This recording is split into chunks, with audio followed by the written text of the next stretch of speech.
അതിന്റെ ഭംഗി. സെക്കൻഡ് ഹാഫിലാണ് നമ്മുടെ ഇന്ന് പടം പോയത്. അതായത് വേറെ ലെവലിലേക്ക് പടം കൊണ്ടുപോകാം. സെക്കൻഡ് ഹാഫിൽ പടം സെക്കൻഡ് ഹാഫ് ഒരു ചെറുപ്പക്കാരൻ ജയിക്കില്ല. ഇപ്പോഴത്തെ ചെറുപ്പക്കാരൊക്കെ ആ വയസ്സാകുമ്പോഴത്തേക്കും വടി കുത്തി നടക്കും. അമ്മാര് സാറ് ചെയ്ത് വെച്ചിരിക്കുന്നത് അത് അങ്ങോട്ട് ഡിസ്റ്റാണ് ഭയങ്കരമായിട്ട്. ഡിസ്റ്റിനെ നമ്മൾ പ്രതീക്ഷിക്കുന്നത് നമുക്ക് പ്രെഡിക്റ്റ് ചെയ്യാൻ പറ്റുന്നില്ല. പ്രെഡിക്റ്റ് ചെയ്യാത്ത ഡിസ്റ്റിക്കാ അത് 100 അല്ല 150 200 ഓടി പോകും. അതുകൊണ്ട് സാറ് ചെയ്ത് വെച്ചിട്ട് നിങ്ങൾ ധൈര്യത്തോടെ കൊടുത്തു. ഇത്ര എനർജിയോടെ ചെയ്യുന്നത് ഒരു ചെറുപ്പക്കാരൻ ജയിക്കില്ല. ഇപ്പോഴത്തെ ചെറുപ്പക്കാരൊക്കെ ആ വയസ്സാകുമ്പോഴത്തേക്കും വടി കുത്തി നടക്കും.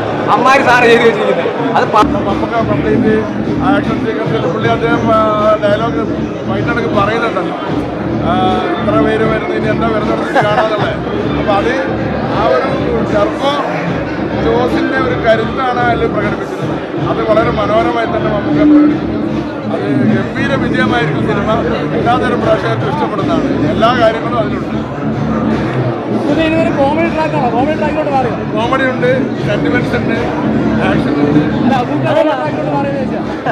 നമ്മൾ കോമഡി അല്ല, കോമഡി ആയിട്ടാണ് അതുള്ളത്. അവസാനത്തെ ഫൈറ്റ് മമ്മൂട്ടി അടിപൊളിയായിട്ട് കിട്ടില്ലായിട്ട് മമ്മൂട്ടി കയറും. നമ്മളെ ബാക്ക്ഗ്രൗണ്ട് സ്കോറും വളരെ നന്നായിട്ട് കൃത്യമായിട്ടും. ചേട്ടാ ഞാൻ ഒരു ഇടി ഇടിച്ചാണല്ലോ, ഇങ്ങനെ ഒരു ഇടി ഇടിച്ചു കഴിഞ്ഞാൽ ആൾ ചത്തു പോകുന്ന നമുക്ക് ആ ഫീലിംഗ് വരുന്നുണ്ട്. ആ ഫീലിംഗ് വരണമെങ്കിൽ അത്രയ്ക്ക് പവറായിട്ട് പുള്ളിക്കാരൻ ചെയ്തിരിക്കുന്നത്. അത്രയും ഫീലിംഗ് വരണമെങ്കിൽ അമ്മാര് സാധനം അത് 10-15 പേരൊക്കെ ഇങ്ങനെ വരുമ്പോൾ ഒന്നിച്ച് അതിനകത്ത് കുഴപ്പം 10-15 ഒന്നിച്ച് ഇടിയല്ല. അവിടെ നിന്ന് ഓരോരുത്തരെ വെച്ചിട്ട് ആ ഓരോരുത്തരൊക്കെ ഇടിക്കുന്നത് ഒരു ഇടി ഇടിച്ച് തീർച്ചയായിട്ടും പോകുന്ന രീതിയിലുള്ള സാധനം അങ്ങനെ നമുക്ക് ആ ഫീലിംഗ് കിട്ടുന്നുണ്ട്. അല്ല അവിടെ വേറെ കത്തി ഇതൊന്നും അല്ല, ആ ഫീലിംഗ് വരുന്നത് ഒറിജിനാലിറ്റിയായിട്ട് തോന്നുന്നുണ്ട്. അത് അമ്മാര് സാധനം ചെയ്ത് വെച്ചു നമുക്ക് വേറെ ലെവൽ സാധനം തന്നെ ആയിരിക്കും. ആ പടം കാണുന്നത് നിങ്ങൾക്ക് മനസ്സിലാവും. എനർജി വേറെ ലെവലാണ്. അതിനെക്കുറിച്ച് പറയാൻ പറ്റത്തില്ല. അത് പറഞ്ഞിട്ട് നമ്മൾ ഞാൻ ചെറിയൊരു ആർട്ടിസ്റ്റാണ്. പറഞ്ഞില്ല നമുക്കൊക്കെ നമ്മൾ ഈ ഫിലിം ഫീൽഡിൽ വർക്ക് ചെയ്യുന്നതിനാണ്. ഞാൻ ചെറിയ ആർട്ടിസ്റ്റ് അന്വേഷണം ഗവനിച്ചതിനാണ്. ഞാനൊരു ഇത് പറഞ്ഞില്ല, എനിക്ക് അവരുടെ വലിയ വിഷമമായി പറയാതിരിക്കാൻ പറ്റുന്നത്. പറഞ്ഞത് നമ്മളൊക്കെ സിനിമയിൽ അഭിനയിക്കുന്നവരാണെന്ന് പറഞ്ഞിട്ടില്ല. അത്രയ്ക്ക് എനർജി അദ്ദേഹം പടം വേറെ ലെവലാണ്. പടം 100 അല്ല 150 200 ഓടി പോകും. അതുകൊണ്ട് സാധനം ചെയ്ത് വെച്ചു നിങ്ങൾ ധൈര്യത്തോടെ കൊടുത്തു.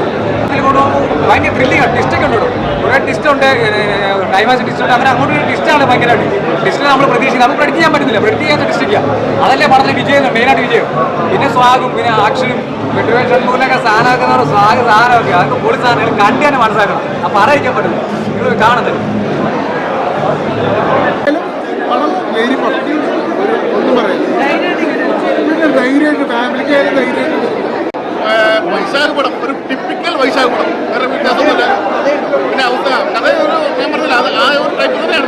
അവസാനത്തെ ഫൈറ്റ് മമ്മൂട്ടി അടിപൊളിയായിട്ട് കിട്ടില്ലായിട്ട് മമ്മൂട്ടി കയറും. നമ്മളെ ബാക്ക്ഗ്രൗണ്ട് സ്കോറും വളരെ നന്നായിട്ട് കൃത്യമായിട്ടും ഓവറോൾ പറയും കൃത്യമായിട്ട് പറയാൻ പറഞ്ഞിട്ടുണ്ടോ ആ സെറ്റൊക്കെ എല്ലാം ഞാൻ പറഞ്ഞു. കുഴപ്പമില്ല. പുള്ളിയുടെ ഒരു വെറൈറ്റി ആയിട്ട് പുള്ളി പിന്നെ സുല്ല് ഇതിൽക്കൂടെ സുല്ല് നന്നായിട്ട് കേട്ടോ. പുള്ളി ഒരു കോമഡി ടൈപ്പാണ് പുള്ളി നന്നായിട്ട് പോകണ്ടിറങ്ങി. തീർച്ചയായിട്ടും മമ്മൂക്കയുടെ സ്റ്റണ്ട് കാണാൻ തന്നെയാണ് വന്നത്. അത് വൈശാഖ് എന്ന് പറഞ്ഞ ഡയറക്ടറിൻ്റെ ഒരു സംവിധാനവും പിന്നെ മിഥുൻ മാനുവൽ തോമസ് അദ്ദേഹത്തിൻ്റെ ഒപ്പം ചേരുമ്പോൾ പിന്നെ 3 പേര് ചേർന്നപ്പോൾ മമ്മൂക്ക ചേർന്നപ്പോൾ തീർച്ചയായിട്ടും തിയേറ്ററിൽ ഒരു പൂരപ്പറമ്പ് തന്നെയായിരുന്നു. ഇനിയുടെ ഒരു മേളം തന്നെയായിരുന്നു. പിന്നെ അദ്ദേഹത്തിൻ്റേതായിട്ടുള്ള കോമഡി മമ്മൂക്കയുടെ അതും ശരിക്കും ആസ്വദിക്കാൻ പറ്റി. തീർച്ചയായിട്ടും ഫാമിലിയായിട്ട് കാണാൻ പറ്റിയ നല്ലൊരു ചിത്രമാണ് ടർബോ. ബിന്ദു പണിക്കർ ചേച്ചി, അതേപോലെ തന്നെ രാജ് പി ഷെട്ടി. തീർച്ചയായിട്ടും ഇന്നവേഷം അദ്ദേഹത്തിൻ്റെ കയ്യിൽ പാത്രമാണ്. പിന്നെ അതേപോലെ ശബരി, അങ്ങനെ ഒരുപാട് ആർട്ടിസ്റ്റുകളുണ്ട്. സുനിൽ, ഒരുപാട് ആർട്ടിസ്റ്റുകളുണ്ട്. അവരെല്ലാവരും ഓരോ റോളും ഭംഗിയാക്കിയിട്ടുണ്ട്. തീർച്ചയായിട്ടും തിയേറ്ററിൽ നമുക്ക് ആ സ്റ്റണ്ടിൻ്റെ ഒരു ഓളം തന്നെ കിട്ടും എന്നുള്ള കാര്യത്തിലൊട്ടും ഡൗട്ടില്ല. ധൈര്യ സമയത്ത് ഫൈറ്റ് അതാ പറഞ്ഞത്.